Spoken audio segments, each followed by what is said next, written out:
항상 대한민국에 정확하고 빠른 소식을 알리기 위한 시스코크입니다. 구독과 좋아요는 영상 제작에 큰 힘이 됩니다. 폴란드가 대한민국 방산무기의 유럽 홍보 담당을 맡아 열띤 홍보를 진행 중입니다. 이게 무슨 말인지 궁금해하실 텐데요.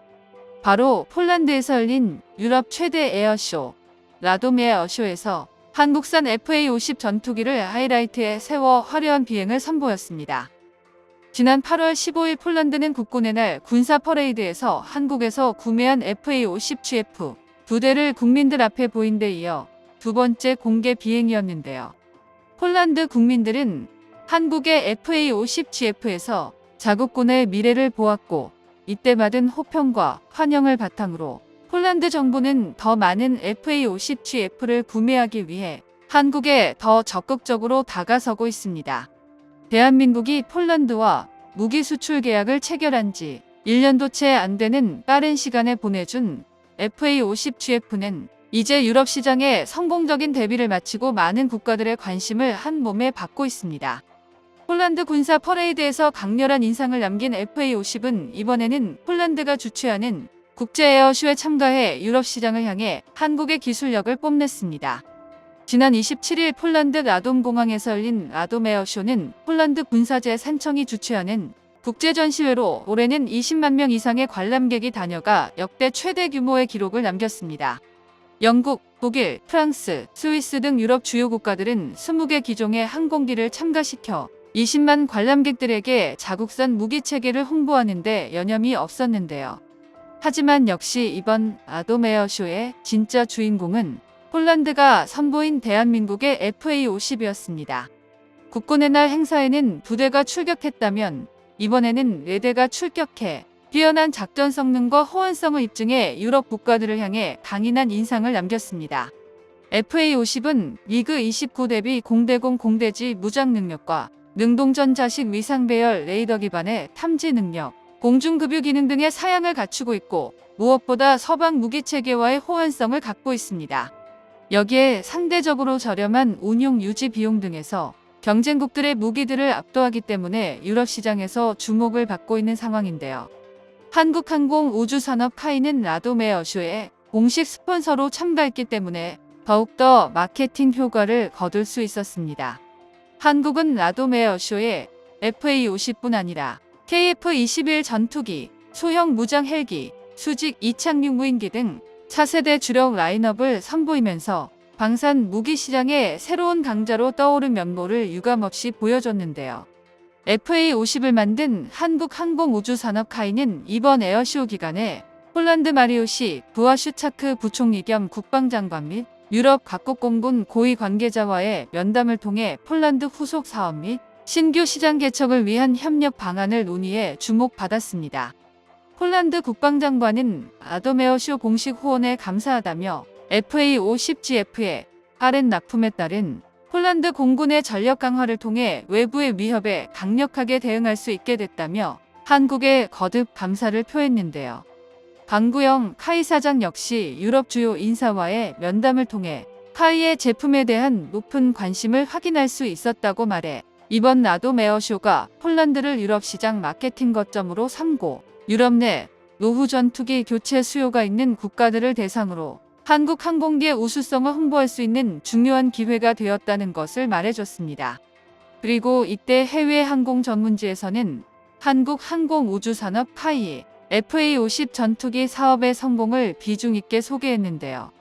카이는 한때 한국 공군에서 여전히 운용되는 수십 대의 F5를 대체할 단저형 전투기를 제안했으나 그러려면 개발 자금을 조달하기 위해 한국 국방부가 추가적 자금을 투입해야 했습니다.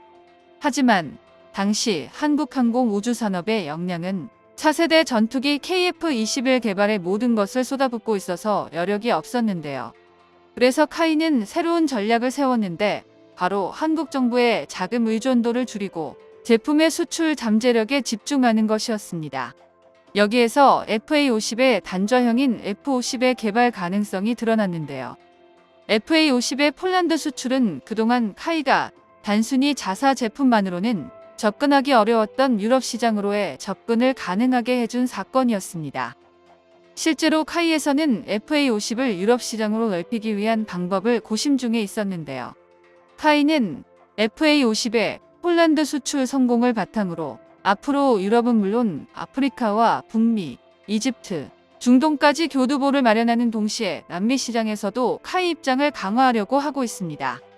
따라서 한국은 F-50 단좌형 전투기 개발 가능성을 포함하여 각 나라의 특정 요구 사항에 맞춘 FA-50의 다양한 버전을 홍보하려고 하는데요.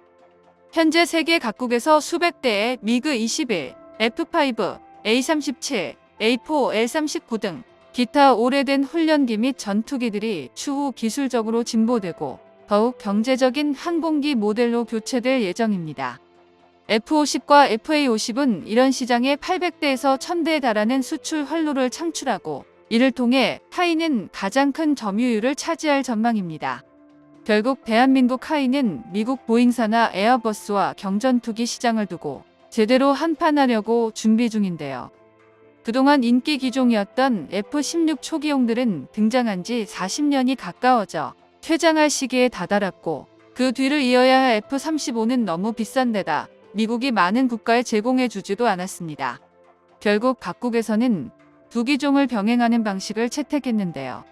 스텔스를 기반으로 최신 성능은 공군 최상위 일부 전력에만 할애하고 나머지 전력은 가성비 좋은 4.5세대 수준의 전투기로 채워서 저강도 임무를 맡게 하는 형식이었습니다. 그에 따른 수요를 가장 잘 만족시켜줄 수 있는 모델이 바로 한국의 FA-50인데요. 현재 세계 각국에서 수백 대의 오래된 훈련기 및 전투기들이 교체되어야 할 시점이라 만일 카이가 노후화된 기종 교체 프로젝트를 따내고 대당 500억 수준인 FA-50을 1000대가량 판매한다면 이것만으로도 50조 원의 수익을 창출하게 됩니다. 게다가 가장 큰 게임이 남아 있습니다. 바로 미국 훈련기 교체 사업을 FA-50이 집어삼킬 계획을 세우고 있는데요. 이 사업은 판매 가격과 후에 애프터 서비스 비용까지 계산한다면 400조 원의 효과를 누릴 수 있을 것으로 예상되는데요. 그리고 폴란드는 FA-50 전투기에 이어 KF-21 전투기의 도입에 대해서 진지하게 논의 중입니다. 폴란드 대표 방산기업인 PGZ의 세바스찬 회장은 KF-21 전투기를 도입하고 싶다고 공식 발언을 하기도 했는데요. 폴란드 정부에서는 FA-50 전투기도 아직 모두 수령하지 못한 상태라 자제하고 있지만 한국산 무기에 대해 진심을 보이고 있는 폴란드는 KF-21 블록2에서 본격적인 합류 움직임을 보일 것으로 예상됩니다.